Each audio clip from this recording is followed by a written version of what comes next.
Hey everyone, Paul Ezel, the Virtual Investor here. And today I want to talk about the most important thing you need to do when you're bidding on auction properties. All right, let's dive in on it right now.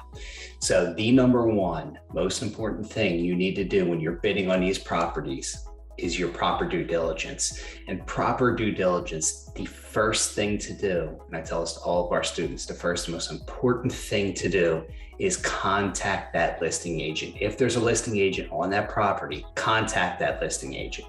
Now, why do you want to contact the listing agent? Well, to me, it's really simple. You're going to get firsthand knowledge from somebody who's been to the property, especially if it's in a market where you're not living in, you can't go to it. But you're going to get somebody with firsthand knowledge of what the property needs repair-wise, condition, after repair value, the as-is value, and everything overall. So you know if you're bidding on a property that, let's say the starting bid is 40 and your ARV is coming, your after repair value is coming in at 55, and you talk to the agent and the agent said, well, we had this before it went on auction, we had offers at 65. Well, then you know you got a good deal if you can pick it up 55 or under. So you got firsthand knowledge from somebody, all right, you had bids on it for 65.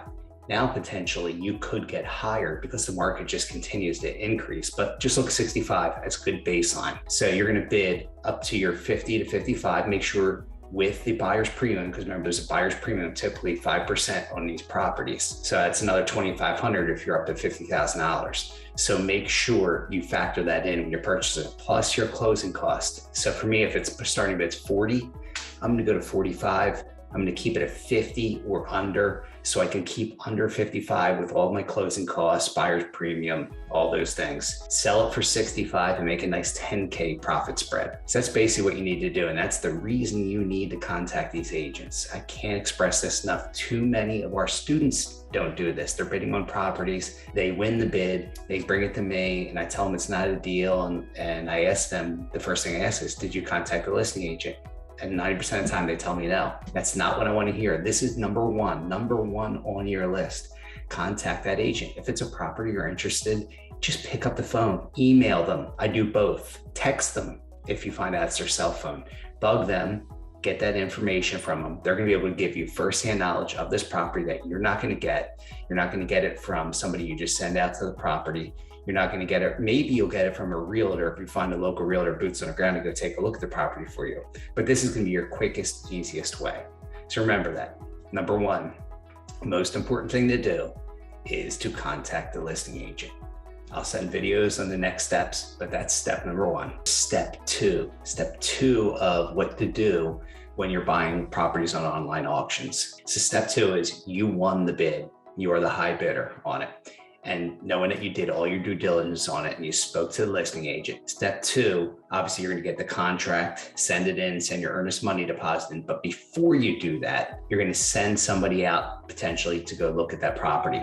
See if you can, if there's anybody on BPO Photo Flow that'll go out there for $30, take some pictures, or if not, find some local boots on the ground, whether it's another agent to get a second opinion on the value, send them out. If you get the lockbox from the other agent, or have them contact the agent to get the lockbox code so you can get in there and get access to the property, because you need access.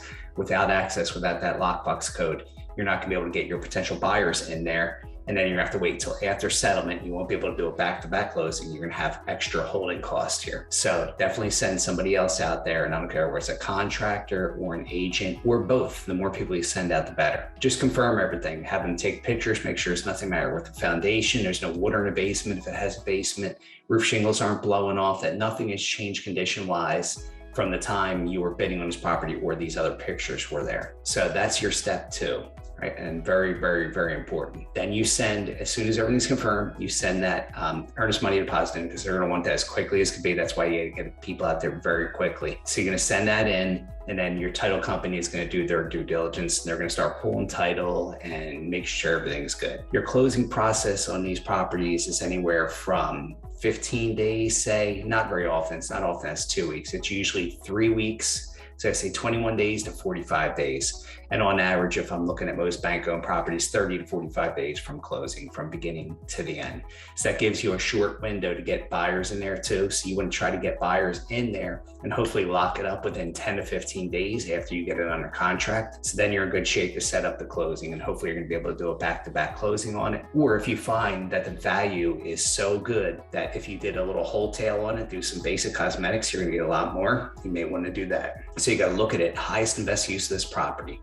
If you're going to make 10 plus in wholesale, that's always a great number to go run with. But if you're going to make 30 plus doing a quick little wholesale where you're putting $5,000 into it, it may be worth looking at. So that's kind of one of the things we teach our students, highest and best use of each use property, especially while inventory is low for everybody right now. Maximize your returns, get as much as you can out of it, and use those realtors' contacts, their contractor contacts, to get the work done for you. So to review, step 1 was doing due diligence on that property. Step 2 was getting your earnest money deposit and your A to B contract. You're purchasing it from the bank over to the title company. Part 3 here is going to be your marketing to your end buyers. So you're going to be marketing it, hopefully getting it under contract so you can do a back-to-back closing or close shortly after you purchase the property. And if you don't have the funds to be able to close on this property, if you know you're gonna be able to do it back-to-back or within a day or so, use transactional funding. Transactional funding generally costs you around $1,500 roughly to do. And what they're gonna require from you is they're gonna wanna see your A to B contract, and they're gonna wanna see your B to C contract, and they're gonna wanna see that earnest money deposit was put in by both parties, because they're gonna make sure that if the B to C person did not put the earnest money deposit in, they're going to feel this buyer could just be another wholesaler. They're going to fall off. So they want to see that there, just so that they know they have an end buyer and they're not going to be sitting out that money for a long period of time. So you get that done, and then you set up your back-to-back closing. So you're going to send the title company your wire instructions and all your information so that you could receive those funds back after settlement. And generally, let's say you make a $12,000 profit on this. So now you're going to pay $1,500 to the transactional funder. So now you're going to have $10,500 net profit. Still a solid net profit and a great way to do it if you're new. If you have a private lender, even better, right? I've offered my private lenders $500 to borrow the money for a 24-hour period, 24 to 48 hours. Most have been good with that. I offer to pay wire fees, all those kind of things too. So you can set something up like that if you know somebody. If you're with a student with us, we help you a lot of times get funded. Sometimes we'll fund deals as well. Hopefully this guy helps you guys in the series from 1, 2, and 3 as far as purchasing a bank from an online auction and what the process is. If you have any other further questions, feel free to reach out to us. Thanks guys, catch you in the next video.